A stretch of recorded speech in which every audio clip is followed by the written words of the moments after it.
This video shows an extract of an auditor auditing customer-specific requirements. Watch this video and see whether the auditor audits this effectively. So good morning, Oscar. Yeah, maybe can you just give us a quick overview of your responsibilities? Yeah, I'm the quality manager in the company and I'm also a part of the sales process. Right. So I am in charge of reviewing the customer-specific requirements we have.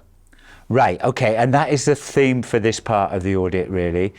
So could you just reconfirm who are your automotive customers?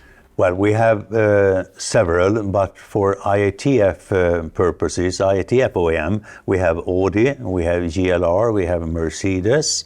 We also have, in the end of the project, BMW. So when we do the focus nowadays, we look on the three first. Right, okay, and I think that will be what we will reflect in our audit.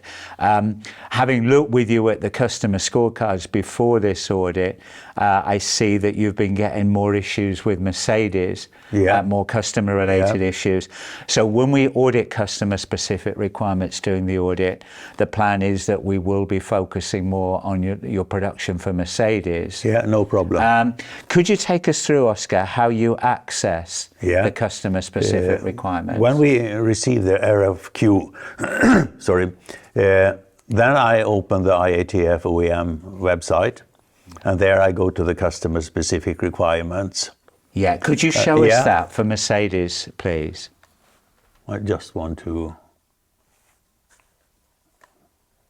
go down in the scroll bar, and there I find there we are. Mercedes-Benz Group. In here, and I click on that. Right, okay. So I can see that.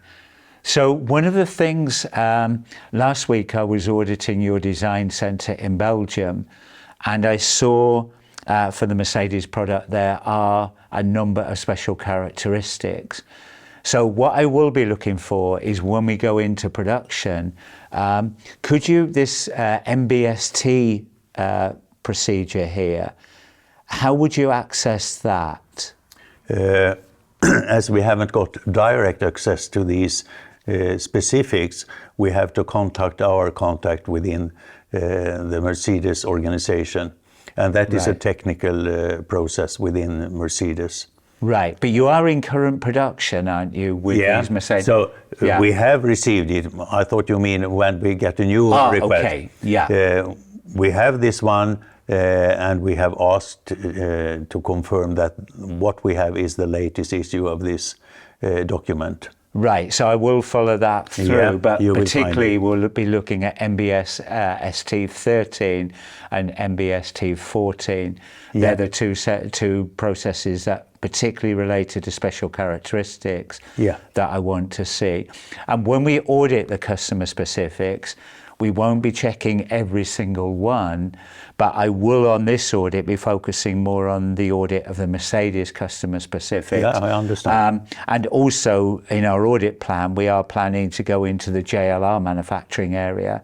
So I would want to see the current version of the Jaguar Land Rover requirements. Now, what are those, Oscar? I just reviewed the IATF website and saw on that website that they haven't released it. It has been planned for last year, and so far they haven't released it. We have asked if there is any copy available of the draft, but it wasn't. Right, okay. So again, we'll be following through how you've understood the JLR customer requirements and whether there's any link in those to customer specific. So we'll be following that through when we go into and the part production. of that review is on the engineering. Right. They have received it from us that there are some topics they have to review. Right. Okay, so I think for now then, I understand your process.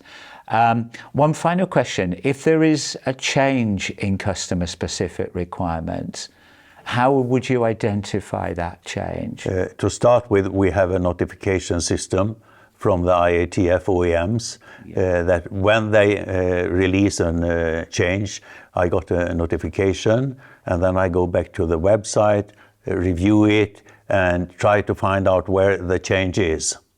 Right, okay. Then we do the review within the team to see if that change affect our production as such. Right. Final question before we go to the shop floor then.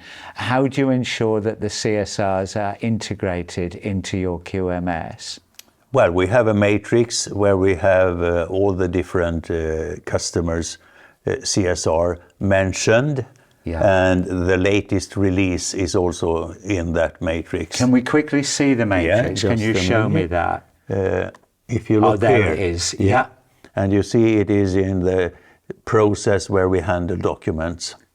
Okay, so in that matrix then, if I look at Mercedes-Benz, I see 82312, and I see that is in your procedure MB24. Okay, so I'll be following that through. I won't look now, but I need to look at that MB24 procedure when we go into the production area. Yeah, no problem. Yeah. Okay, thank you. Let's go to the shop floor then. Yeah, thank you. Thank you. So, the key learning points. Firstly, an auditor, when they're undertaking an IATF 16949 audit, should confirm with the organization who are the automotive customers. And then they should sample customer-specific requirements, prioritizing first on any IATF OEM member customers.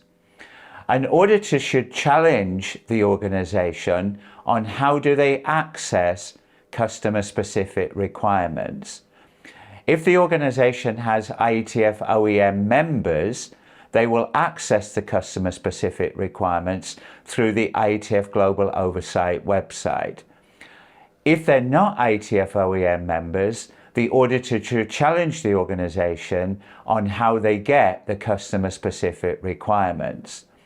And then customer-specific requirements have to be sampled within the relevant organization process.